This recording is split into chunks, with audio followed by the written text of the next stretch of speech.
You're listening to the Perth Property Show, Australia's only weekly property podcast by West Australian experts for West Australian listeners. Catch your latest episode every Monday at 7 a.m. Good morning, everyone. Welcome to the Perth Property Show. My name's Trent Fleskens, your host as always. Market is continuing to slow down in Perth with stock rising on a weekly basis, still way undersupplied in WA, and a bit of a two-speed economy opening up here where the good properties and the good suburbs are still seeing very good numbers and competition, and the properties that were always going to struggle, that haven't had much love, haven't been renovated, are on bad streets, are in undesirable suburbs, are taking longer than we've experienced for quite a while to sell, and sellers are going to have to start being more about the price they're bringing that property to market with. That's our update there. Transaction numbers are still sitting in the 600s. I'd like to see them in the 800s, but they're not in the 500s of what it was back pre-COVID. So that's probably a good indicator of where our market is currently sitting, waiting for that rate decision tomorrow after our inflation numbers last week came in positive, having been a little lower than the last numbers, but not as low as I'd like them to be. And I wouldn't be surprised if we see a rate rise tomorrow, although I'm really hoping we don't, because that would be a kick in the guts for especially the East Coast, but also many people in WA.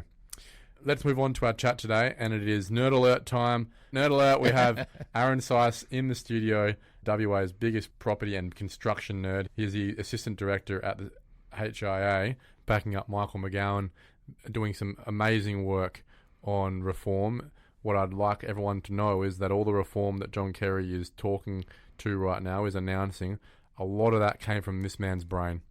And so what I'm trying to do today, Aaron, is unpack that insane amount of detail that sits in your brain into a very consumable, synthesized, explainable level of detail for everyone listening, including myself, so that we can get a lay of the land on what's happening, on how the rule book is starting to change and evolve, and hopefully for the better, given you designed it, for all of us who are in the game. Challenge accepted. Yeah, thanks. There's actually a group of 10 of us inside this strategic advisory group, and it's not only myself, but it's also everyone from UDAA and PC, Property Council, right through to, and we've got different local government representatives in there as well. So there's a lot of us there that are really threshing a lot of this out. So what you're saying is, if you're not happy with it, don't just blame Aaron. But if you love it, then yeah, you were running the show. Yeah.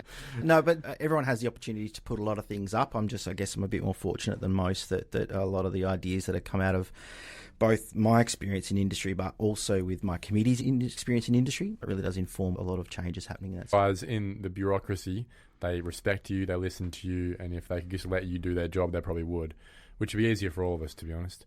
Let's move into the detail. First thing I want to talk about is the R-codes changes that were announced a few weeks ago. Yep. The big headline, 50,000 new houses.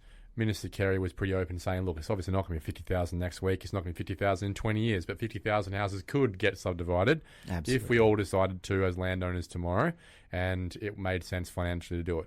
It won't for many houses, because the houses will be way too big or not in the right spot, or it just won't make sense for the financials in the suburb. But of that 50, maybe 10 to 20,000, you could put on a map and go, that'd work. How will it work? Can you give us a bit of an idea as to where you characterise these changes might be most obvious in terms of the suburbs, and what's actually changing in the code? Yeah. So first up, what it's doing is it's targeting the subdivision potential of lots that are R20 and under. Now, R20 is 20 dwellings per hectare, and most of the default codings in the inner rings of the city have largely defaulted to R20 over the years. Now, what we have, though, in the fringes, when you do a greenfields or a new subdivision or a new housing estate, is they're typically R30 to R60. So the idea was, well, hang on a minute, if we've got smaller lots in the fringes and bigger lots in the city, that's kind of inverse to what we really want. It's counterintuitive. Well, it is, but Perth is known as being a garden city, and that's okay, but there's a time and a place and location for those ideologies. So we're now looking, I guess, as a state, at those areas that can better accommodate subdivision. Now, I say R20 and under. Yeah, what about R15, R17.5, R10? Does it count for them too? Absolutely. So that's controversial, Aaron. It is very controversial, but I guess it means that unless a local government can properly identify and properly construct an argument against the need for subdivision in particular areas, then that'll be pretty much a We'll default talk to outcome. that because that's where massive controversy is going to come. You're Huge going to have one. some serious unhappy people in some suburbs. But what are the suburbs where you reckon people are going to go, yippee, thanks a lot? For sure. So pretty much the entire city of Joondalup and that entire area has an R20 base coding. So places where I live, like Ocean Reef, that's a base code of R20 and lots of 700 and 800 square metre lots. But when you think about areas like that in the south, you could look at places like Booragoon, you could walk through Melville, Willetton, you could walk through Lynwood. Those kinds of areas are also on the target as well. And the reason that they weren't subdividable before is because the blocks weren't big enough. They were developed at a time where we weren't doing quarter acres anymore. Maybe we were doing 700s or 800 square metres. That's right. And therefore the R20 just didn't tick over the numbers to be able to split it in half. Is the easier way to explain it? R codes allow subdivision on an average lot area, and then you have to meet the minimums. And people get a bit confused about what that represents. So say for R20, the average lot area is 1 per 450 square metres. So you'd need 900 square metres, if you just think very plainly about it, to subdivide that. That's right. So if you're, say, for example, keeping the front house and you need, say, a common property driveway down the side, well then inside that 900, no lot can be less than 350. And that's the minimum one. So that's staying. You still need to have a minimum of 350. Is that staying? And then when you go down to R15 and R10, you still need their minimum. There's, I think, 800 from memory. So you can't have a 350 square metre block in an R10 area. It will be an 800 square metre block. Yeah, got you. So that might save some bacon in some of those very protected suburbs like your Menorah, Coolbinia, Mount Claremont, those, I think Dalkeith had some R17 and a half as well. But yeah, so straight away people's ears are pricking up going, hey, I live in the city of Joondalup. I live in Craigie. My mates west of Eddystone, they got to subdivide, but I'm east Eddystone. I never got to subdivide. That's right. Now he can. If he meets the minimums. Now, it's important. Well, couldn't he just knock the house down and do a side-by-side, Aaron? Well, you absolutely could, because then that would meet the minimums. And I think that's part of the discussion as well, is that, okay, well, if you can get the same outcome, whether you meet minimums or averages, then why do you need the average? The average has always been there to account for common property. So that would still be on top of, for example, 100 square metre site. I thought the averages were there to be used as a tool for managing swathes of density. So we know all these blocks are 800 square metres. We don't want them subdivided. We'll leave them as R20. These blocks over here, they're 800 square metres, but they're closer to the shops. We'll make them R25 or R30. I thought that culturally the codes were used not to factor in a driveway, but to literally just provide huge blocks of land that either could or couldn't be subdivided to certain density. Yeah, and I think if you look at it from a bit more of a negative lens, that's definitely a way that it can It's a be control utilised. measure because, for example, Well, R20 average. in City of Bayswater, where a lot of those blocks were a quarter acre, means something different than R20 in the City of Joondalup, where most of those blocks were a sixth of an acre. And so you can subdivide at R20 in the City of Bayswater. You can't in Joondalup because the block sizes are smaller because they will develop later on in history. Yeah, Hammersley's a great example of that. Hammersley's a perfect example where the whole suburb is 680. R20. But, yeah, exactly right. Yep. And for the most part, no one's ever been able to subdivide in Hammersley other than using a corner lot bonus, The corner lot which we've bonus. spoken about in the past. Yeah.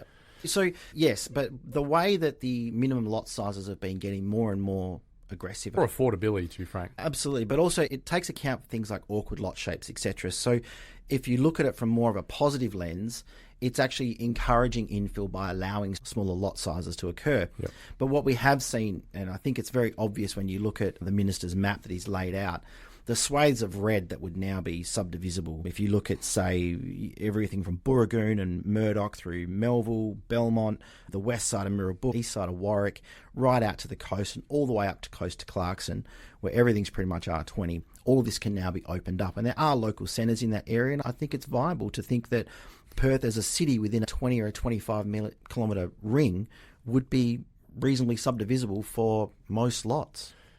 Is this the most pro-retirement fund policy the government's ever brought out for your run-of-the-mill mum and dad who have been sitting on their place in Mullaloo or Booragoon or Craigie for 30, 40 years, never really considering it was going to be a possibility, and then suddenly, oh my God, I don't need my backyard anymore, Keith, let's get rid of it and we can pull $400,000 out of our backyard and retire? It's just an opportunity for so many people. It really is. But I think we need to be careful as well as that not every block can be developed in the same way.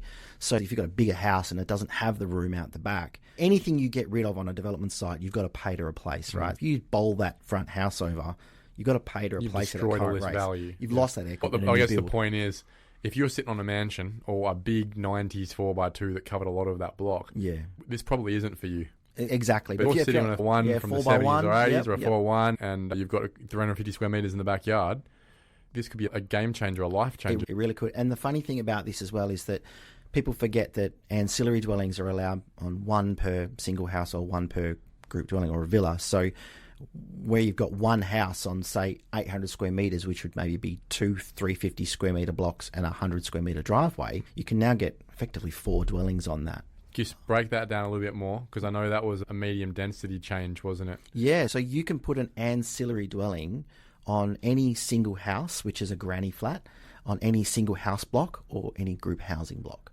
Are we talking dual key or are we talking granny flat or both? Either. So a granny flat or an ancillary dwelling, as they're technically known, can be either attached to, integrated with, as in built in part of, or detached from. So the what building. you're saying is I could be sitting on my 3x1 on 800 square metres in Lynwood, and that 3x1 is sitting relatively to the front of the block. Up until now, I haven't been able to subdivide that backyard. It's just maintenance for me, and it is what it is. As of the 1st of July next year, I can put a subdivision application in to subdivide the back 350 square metres off. But instead of selling that block, I could go and put a dual key at the back, where that's essentially 2 dwellings at the back, making me rent, right, paying for itself. And if I still had space at the backyard of the front house, I could still put a granny flat in that backyard of that front house if there was enough space too. That's right. But the caveat there is enough space, right? Yeah. So it still has to meet the R codes. You can't just create a mining camp on a suburban block, right? You've got to do it nicely, correctly, and per the codes and per any LPPs. But if you've one house could turn into 4 in a way. One house can turn into 4 income streams, yeah. And then suddenly you've got a family compound in, I don't know, Forestdale or something like that. Yeah. And again, you break that out to Hazelmere, for example, where I'm sitting on an acre. Yep. I mean, the outcomes start to look pretty mental. That is nearly a mining camp if you have an acre of land in Hazelmere, which is R20 in and of itself. Yeah, but again, there might be caveats to developing it to R20. It might have to be connected to sewer, all those kinds of things as well. So those caveats can't be ignored, but the potential's there. But also, local governments, I dare say, between now and when this is expected to come in, which is about this time next year, will likely have to develop some sort of controls to maintain the character of these semi-rural areas or anything that they might have rezoned, but also maybe revisit some of the zonings. Do you see all the local governments who are a bit anti-development scrambling right now to go, hey, we have to get a policy in on a local level now to start to protect those suburbs that we have zoned in a way that is not subdividable up until now, so that they can't be still going into the future? Well, it's funny you say that, because the minister in the same announcement said that he expects any new local schemes that are put up for approval to have a minimum base coding of R30 unless appropriately justified otherwise. So we should start to see schemes within the metropolitan region schemes start to consolidate a little more with the greenfields and the housing estates that have a minimum R30, to start seeing areas move to a minimum R30s as well in those scheme amendments. So, for example, the city of Joondalup has a lot of split codes, but also has a lot of just plain R20. So they would be expected then to lift the zonings of, say, places like Heathridge, maybe the south parts of Mullaloo, etc., up to an R30 as a default. So even if they do leave R20s alone and those lower codes alone, that minimum subdivision potential should still be there. But as part of those scheme amendments, if they do try to bring those protective policies in place, they'll be expected to lift those, I guess. So it's got to be a give and a take. Yeah. And that's what he said on the podcast. If you're going to be fiddling with your local planning policies now to try and cater for this announcement, we're open to the conversation. We do understand that there are areas that do want to be that prime dress circle, but you've got to give me something back somewhere else closer to a train station or something like that. Yeah, and I think the state government's also taken control of the station precincts and announced, I think, 10 to start with. And that's, depending on the side of the fence you're on, it's a good or a bad thing. But when you see things like R40 that's opposite a train station, you've just got to start to ask the question, is that appropriate? Is it appropriate? What do you achieve? And this is the third shot at this local scheme and it's still R40. What's going on? Yeah. Move on that. I think it's a pretty good wrap for people, and I think for all those small-scale developers out there, the mum and dad developers who just move around doing a subdivision every couple of years to work the nest egg, and you see a lot of them around Perth. A lot of ethnic people, a lot of Italians and Croatians and Indians getting on it these days. They've recognised that if you work a bit harder, take a bit of risk and do this sort of stuff in property, you can get ahead, right? I've seen it so many times, and I encourage people. This is what I've been participating in since I was 19 years old, is my first strategy. It certainly starts to provide a bit more opportunity, because I think the reality was, up until now, that stock of developable land and the small scale, house behind a house, was really dwindling, wasn't it? We'd nearly done it all.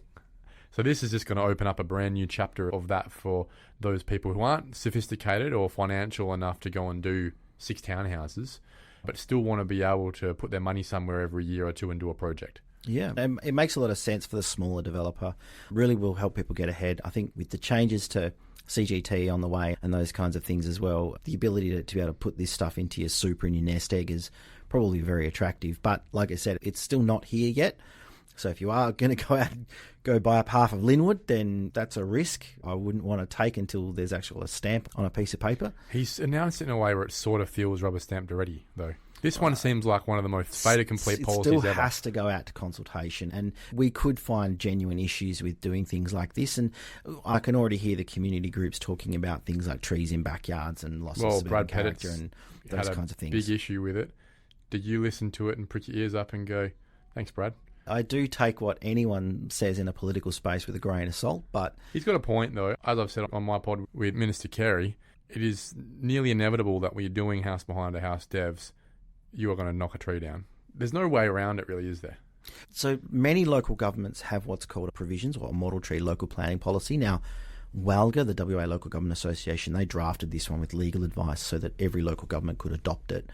But what it does is it effectively creates a regulated tree for a tree that's over 8 metres in height, effectively. There's other small conditions that attach to it as well, but that's the nuts and bolts of it. So if you are getting rid of a smaller tree, you could probably get rid of it anyway. I can go down to a tree nursery and pick up a 4 metre tree tomorrow for $750, you know. So is a 4 metre tree a significant tree? Probably not. I can go buy it. But can I transplant an 8 metre tree? No. So that's a significant tree. Is that a risk then, that people look at this, go, "Oh, beauty, I'm going to go out to Willetton tomorrow, buy a property that I can subdivide next year." Doesn't realise there's a 15-metre tree in the backyard. There's a local policy that Canning's gone and put in place to say you can cut them down. I think about 10 local governments have adopted it. Yeah, so is that a big risk that people need to look at? Well, if you go and do it without approval that is needed, SAT have literally just ruled in favour recently of the model tree provisions. So it'll be really important to, if you've got one, to take notice of it. My advice is, those trees add a lot of value. If you buy a house that's got an established tree, I think everyone likes that. It adds value. So design around it. Treat it as an asset and design around it. I mean, there's no reason why you have to build something that's perfectly square in an infill space. And I've been saying to this to people for a long time, actually, is that start putting your money into the house instead of putting it into the block. So in other words, don't go out and just level the block and make it flat and put $60,000 into the ground. Keep the block, keep the trees, and put $60,000 into the house and design the house to suit the block, and you'll have a unique outcome. And from an owner-occupier perspective and from a livability perspective, that adds value. Yeah, people pay for that unique nature as well. They do. So put the money where it's going to get a return, not where it's just going to be easy. Let's segue to the next bit, the streamlining bit. Our code is like 300 pages long now. It's ridiculous. You and I have spoken many times about how destructive these things are and how hard it is even for the professionals on the government side to operate around. And I think they've just gotten so prescriptive that it's impossible to be imaginative, it's impossible to be creative, and it's creating very run-of-the-mill stock standard houses. Homogenous is the right word, yeah. But it's being created that way because there is a community of planners out there who don't want to get in trouble for making judgment calls and saying, "I like this, let's approve it." So they want to stand behind more prescription and say, "Well, our code say I can't do it, so I'm not going to," rather than just standing on their own 2 feet and saying, "This is why." And so that's why it's 300 pages long. Not because we needed it, but because the planning industry is not KPI'd to make decisions anymore. They're KPI'd to essentially process, and hopefully the decisions are already in the paper.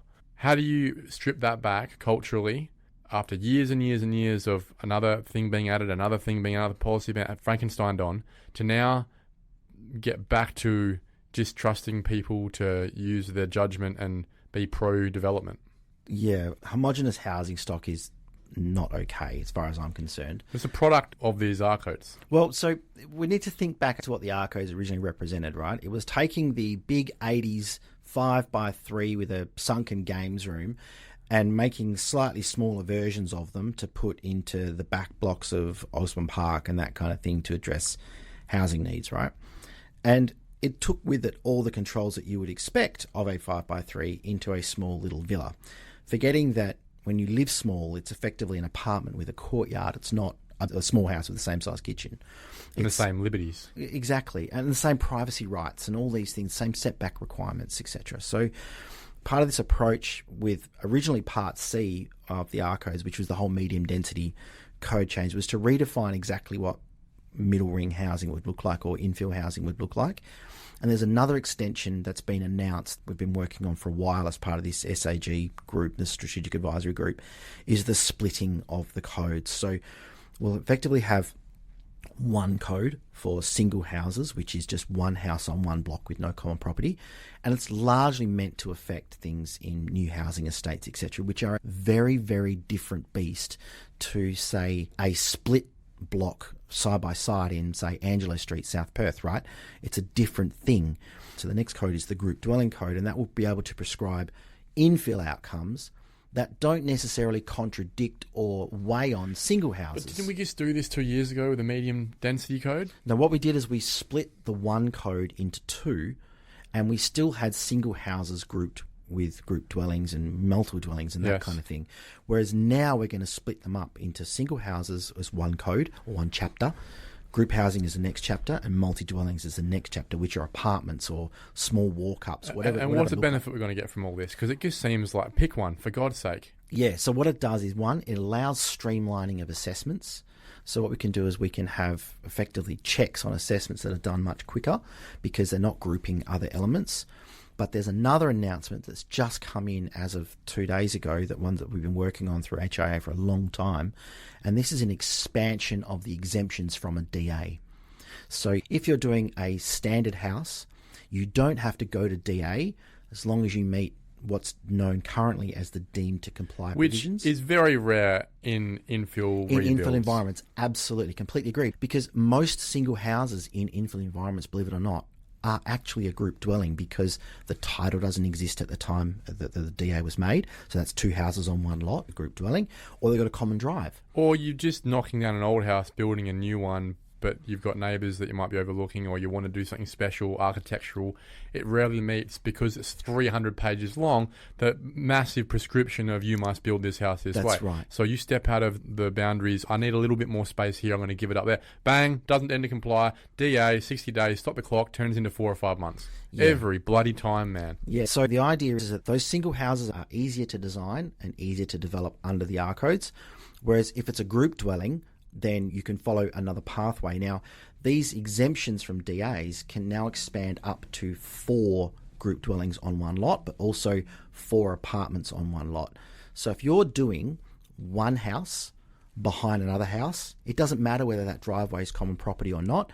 As long as it meets deemed to comply provisions of the R codes, you can again go straight to building permit. You're not tripped into a DA assessment just because it's a group dwelling, and it functions exactly the same as a single house. So what these exemptions do is they expand the number of houses and the number of developments that don't need to go to planning anymore. Which started a year or so ago on single houses themselves. No, for single houses, it's been going since 2015. When does that ever happen? Not in greenfields, Aaron. The important part to remember in greenfields is that I'd say 95% of houses that go to greenfield sites go straight to building permit, because they follow the deemed. Yeah, of course. There's project homes that have all been built to follow the deemed, so they can hit the ground 10 days after titles, right? Exactly. And that's easy. In infill environments, it's very, very different. But it always seems like all these changes have prioritised streamlining the house and land space. If you're in infill, suck eggs, you're doing something special, yeah, it's just what it is. And you're probably never deemed to comply, so you're going to have to go through a DA. Yeah, so the reality is that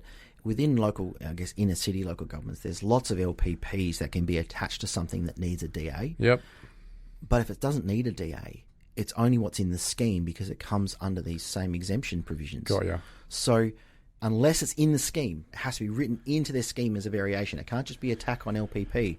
Then all of a sudden, these things become... Okay, but then the point I guess I'm getting to, can we make the deemed to comply side less prescriptive? Ultimately, yes. I would always push to make deemed to comply less prescriptive. Is that what they're doing with the change to deemed exempt? And they're changing the wording there? Does that make any difference? Well, the wording is to actually satiate the community, for lack of a better word, in that it's not deemed to comply. Like someone hasn't deemed it compliant. It's deemed exempt. It's exempt from assessment. Just that, which is exactly what deemed to comply is. What about the dot points underneath that? Are they changing? Yeah, well, there are a number of different changes that are coming for deemed to comply. Yeah. One of the bigger ones is actually the removal of site cover from the medium density space. Now, that means that you'll only be limited by your required outdoor living area size, your setbacks, your heights, and the way it presents to the street, right? So setbacks. Site cover, or that percentage of footprint, effective 50%? Yeah, that will disappear from those medium density codes. Now, that's on the cards. So that could have been one of the triggers for a DA. That's gone. Absolutely. Any others? Well, there's actually a massive list that was released recently. So the other one is the simplification of lot boundary setbacks. So it's going to be very, very simple. So basically... Because that was getting a bit silly.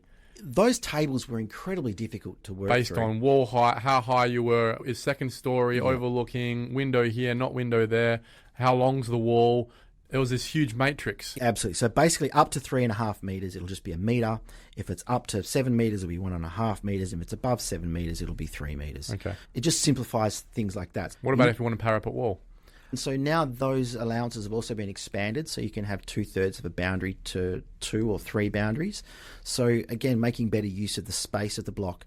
But in the same breath, you're still providing the minimum amenity for the occupant in the setbacks and the streetscape from the front setbacks and the open space that they have, courtyards and all kinds of things. The site cover or the open space, whichever one you want to call it, was really just this sort of secondary overlay check. In my opinion, it should have been part of a design principles assessment. But well, if you're doing one, you should be okay with the other. But right? From an occupant's perspective, does it matter if you're 2% over or not? If you've got from a what you need in a perspective, courtyard, if you've got your parapet walls not and you're not overlooking your neighbours, what does it matter? In what way are they ever going to perceive that you're 58% instead of 55%? Exactly. And unfortunately, then things like that go out for advertising. Someone's non-compliant. They're unhappy with the toilet over here, which has nothing to do with the 58%, which was the reason it triggered. And then suddenly everyone in the neighbourhood's got a copy of your floor plan. Yep. They know where your safe is. They know where your bedroom windows are. Yep. It's not a good look. So the other one is also visual privacy. So previously, many people developing property would understand what a cone of vision is, right? You'd look out and be quite generous. Even overlooking a driveway might have triggered a development assessment. Whereas now the visual privacy cones of visions have changed. So if you're overlooking dead areas like driveways or garage roofs or that kind of thing, it's not considered as part of that overlooking. Because it's not a privacy problem. It's not a privacy problem, exactly. If someone else develops there, then that building that is now built, which is yours, is established, and they'll have to consider how they want to address that. So it's not about maintaining the rights of that block. It's about maintaining how you live in those inner city or those closer environments. Yeah. So it's just trying to bring some pragmatism into all this. 100%. But also simplifying at the same time. Yeah. Because that's the thing. I think you can build pragmatism in by building more prescription. But this is trying to take it away. In fact, I'd probably go one further. I'd say it's maintaining the prescription, but just making it more realistic so that if you are overlooking someone's bedroom window, that's a problem, right? And we know that's a problem. Yeah. But if you're overlooking their roof, who cares? Literally, who cares? Oh, but you're over the boundary, straight to DA. No, there's no need for that. Yep. Yeah. Okay. I think those things, they're a win, definitely. Well, there's another one that's flagged, which is really interesting and I think might upset the apple cart as well. And there's a proposal to allow R40 to 3 stories. Ah, that's right. Yeah. So I find that progressive. And I had a bit of an eyebrow raise on that because previously that was withheld for R60 and above. It could have been R50. I don't think anything's ever been zoned R50 I think there's Perth. like 3 areas in Perth that are which is again strange. What's the point of having it if you're not going to use it? Yeah. There's a question. And often they just go to 3 stories because they had to because of the square metre size of the land. They couldn't fit. We're getting down to bedroom. 150, 120 square metres That's of land. right. So what we're thinking is at R40 with a block size that's minimum 180, third story, you could be fitting a lot more family home square meterage here on a third story if you only had 180 square metres. Yeah, agreed. Does that then create issues again for setbacks, overlooking? all that Yeah, well, stuff. like I said, if you're doing a wall height over 7 metres, you'll need that 3 metre setback. So if you've only got a little narrow block, say it's a 10 by 18, right? 3 metres off either side, Got nothing you've got a left. little 4 metre slot up top. What do we do with that then? Really, again, the site cover is proposed to be removed. You might be able to spread out a little bit more on the other 2 floors to accommodate that.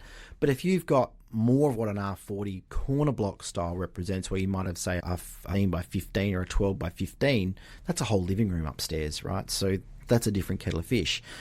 And I think that needs to be considered. And I don't think that we will see a great deal of R40 pushing 3 floors. Because of construction cost? Number one, that's exactly where I was going. Construction cost really will start pushing things higher. And especially if you start talking about apartments, you're now getting into what's called a different type from a fire perspective. So you move out of your concessional fire size into a standard fire size, and that changes costs considerably. We start talking about sprinklers and dampers. That and all starts kinds of at stuff. 4 levels, doesn't it? No, it begins at 3.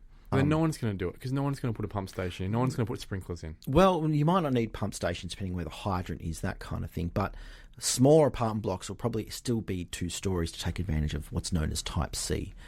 But I think with the personal housing or the young families or even the more established families, empty nesters, you probably find it's more the owner-occupiers that will want that 3rd floor as a loft or whatever it ends up representing. Yeah, I think it's great kids playing space, for 100%, example. 100%. And it's worthwhile considering, I think. A study.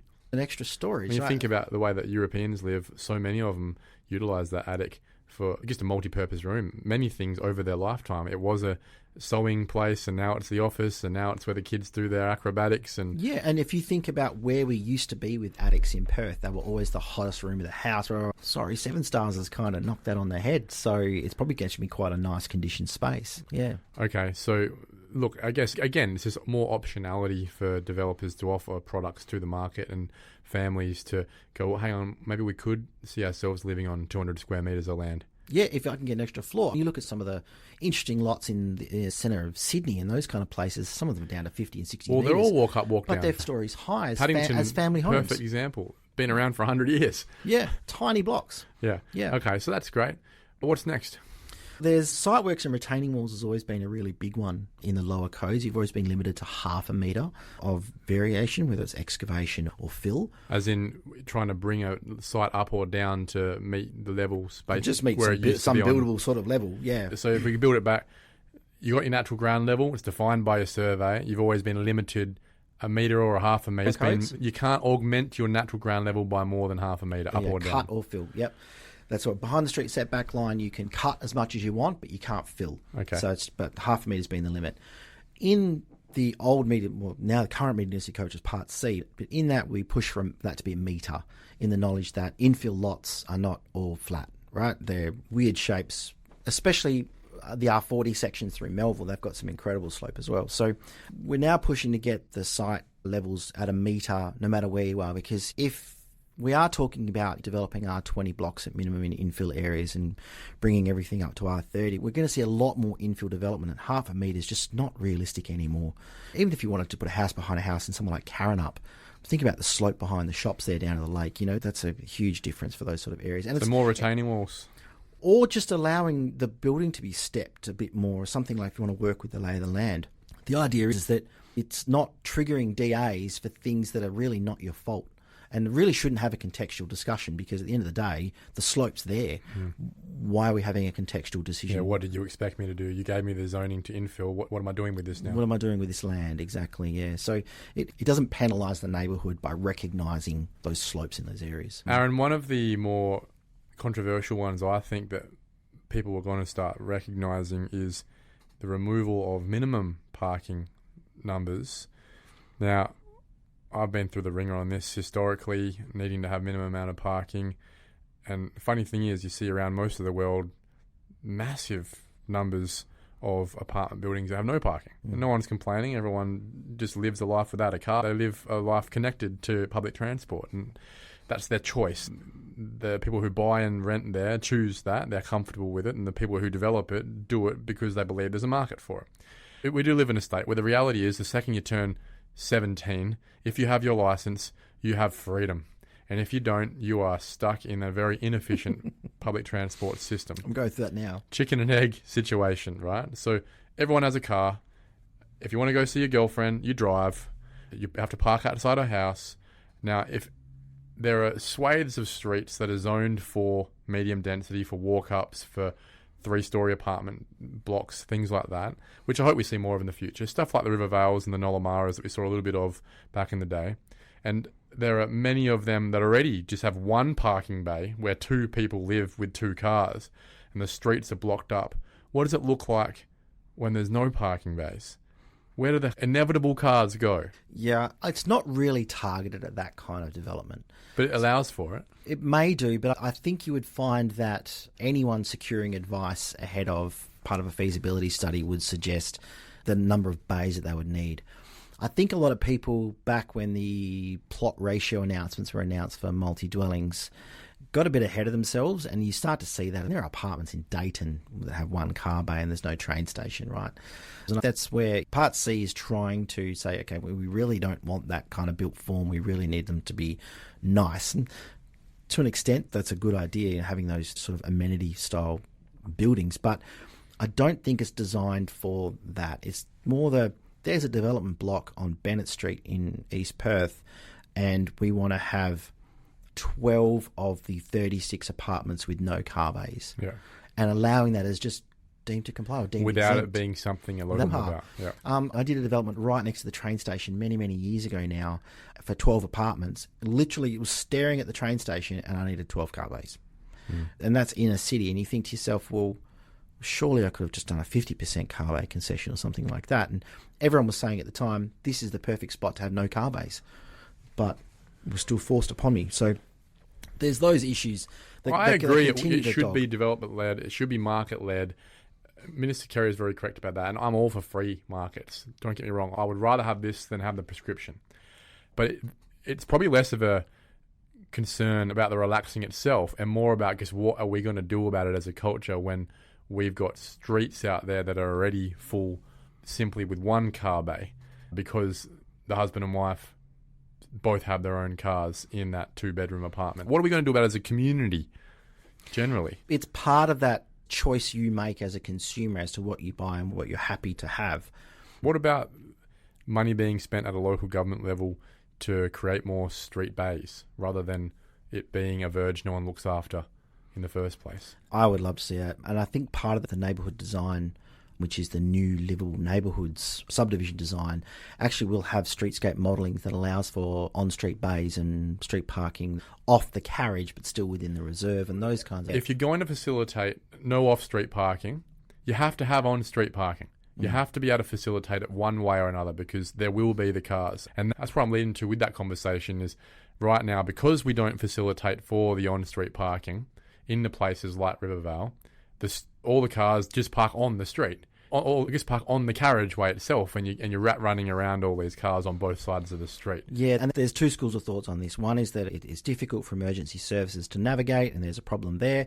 But on the other side, roads are for cars and parking big metal things covering black asphalt that is a heat sink might actually have some level of urban cooling. There's all different kinds of arguments about where it should go and where it shouldn't go. Well, I think it should go on the verges. Let's throw them all on the verges. If you're going to have to spend money on DCPs, on developer contributions around the state in infill spaces, it should go straight towards turning those unused verges that the developers, that the apartment block striders aren't looking after, and give me 2 car bays. And again, then you just place those street trees around those bays like we do currently. Like you walk down half the streets in centre of Fremantle, they've got bays hugging street trees, etc. Yeah. It's the character of the area. And there's the shade for the cars. Yeah, hopefully. Yeah. Great. But there's the other piece there as well, is that it talks to also affordable housing. So the development of affordable housing may or may not have a car bay attached to them. And it's cheaper with no car bay, obviously. That's right. So if someone is not necessarily subject to transport poverty, they can buy a property where they have their electric scooter and they catch Ubers when they need to, rather than have to have a car or have to purchase a space that they probably can't rent out because of the strata bylaws. Yeah, got you. Well, mate, before we get too deep and too dirty, let's wrap it up. Last thing I wanted to ask is, how many R20 blocks have you purchased in the last couple of weeks? None. No, definitely not a hope and pray investor. Okay. I'll see value and develop it, but I hope and pray is not an investment strategy. Well, I reckon there will be a bunch of people who are looking at this as their next investment strategy in the suburbs you've spoken about, they'll listen to this and go, that's exactly where I'm looking right now on realestate.com, and they'll be thanking you from afar. Again, it's not just me, it's coming from all of us. All of us in the industry are largely aligned on these outcomes, which is quite shocking, actually. We don't have a lot of fighting in these meetings. We're all very much aligned on what Perth needs, which is very, very encouraging. It is encouraging, but if we had 20 more of you, I think we'd get things done 20 times faster. So thanks for your time, mate. Thanks for explaining that in layman's terms for the Dummy's Guide to what just happened in the R-code space over the last month. And hopefully enough people out there get enough value to be able to do something about that. Go buy yourself an R20 block in Craigie or Ocean Reef or Heathridge or Lynwood or Booragoon and see how that underlying value will change for you simply because of the flick of a pen from John Kerry in 11 months from now. I don't think he'd be encouraging anyone just yet, but a flick of a pen is definitely very apt. Thanks, mate. Thanks. Thank you for listening to another episode of the Perth Property Show. If you've only just joined the conversation, you can catch up by heading over to our website, perthpropertyshow.com.au, subscribing to the podcast, or joining our Facebook page. Don't forget to tune in next Monday at 7 a.m. for more expert insights, local analysis, and suburb spotlights. Happy hunting!